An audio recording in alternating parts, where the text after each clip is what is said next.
Natural aircon, yes it exists, and spoiler alert, it has for a while.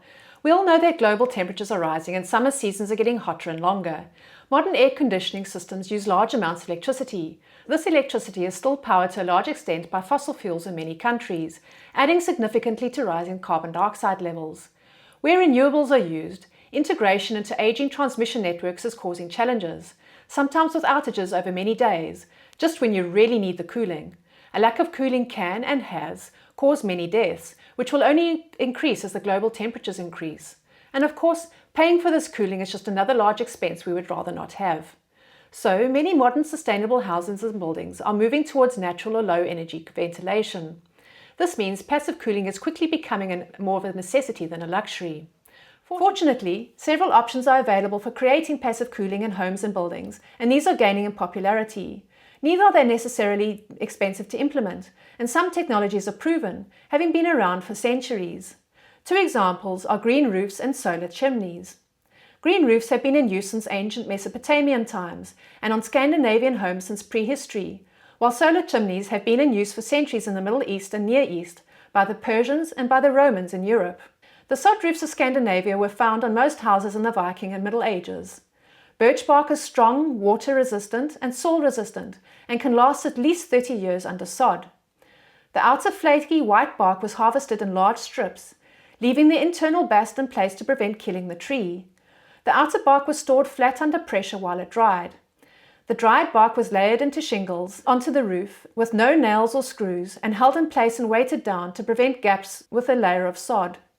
6 layers of birch bark was considered sufficient, although roofs have been found with many more layers than this. Extra long sheets straddled the roof ridge. The sod was cut from good pasture land, preferably sandy soil, and about 3 inches or 7.5 centimeters thick. The first layer of sod was placed grass side down, so the wilted grass could protect the birch bark from acidic humus and act as a drain. The grass of the second layer of sod was placed grass face upwards, and the roots would then grow to hold the 2 layers of sod together. The sod was supported along the eaves and edges with strong beams called turf logs, which is a rough translation from the Scandinavian languages. In modern turf roofs in Scandinavia, bitumen roofing felt and dimpled plastic drainage membranes are used instead of the birch bark. The bitumen roofing felt is laid over the sarking, and the dimpled plastic drainage membrane is placed on top, with dimples facing down as a drainage layer. The turf is then laid on top of the drainage layer. Turf roofs are still used widely in Norway. These turf roofs have also inspired green roofs on modern buildings, which are often planted with sedums and other plants with small root systems. Living walls are an extension of this idea too, providing shade and insulation to walls.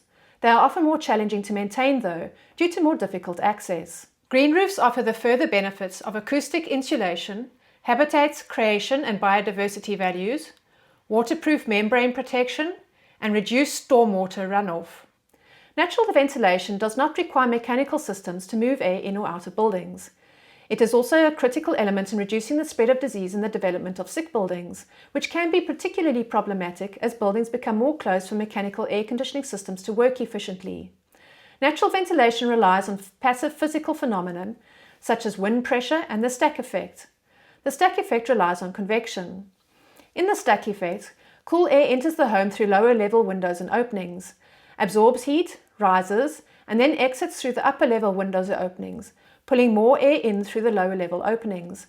It works best in open plan buildings with high ceilings, towers, or operable skylights. Adjustable openings may be controlled automatically or by the building occupants, or a combination of both. Cross ventilation consists of natural ventilation and relies on wind pressure. Wind enters a window or opening, flows directly through the space, and exits through an opening on the opposite side of the building, where the air pressure is lower.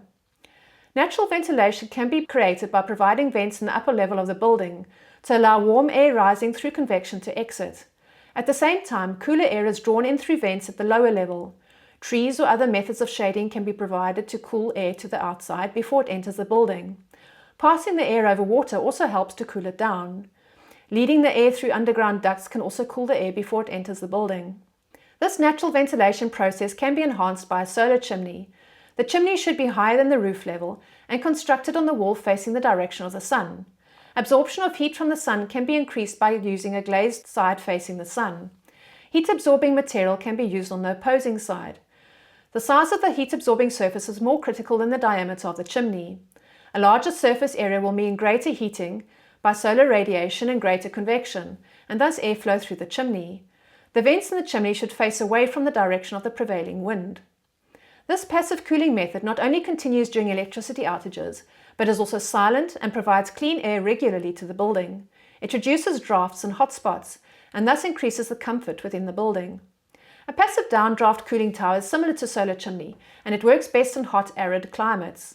Water is allowed to evaporate at the top of the tower as it enters by spraying water or using evaporative cooling pads. Airflow can be increased by using a solar chimney on the opposite side of the building to help in venting hot air to the outside.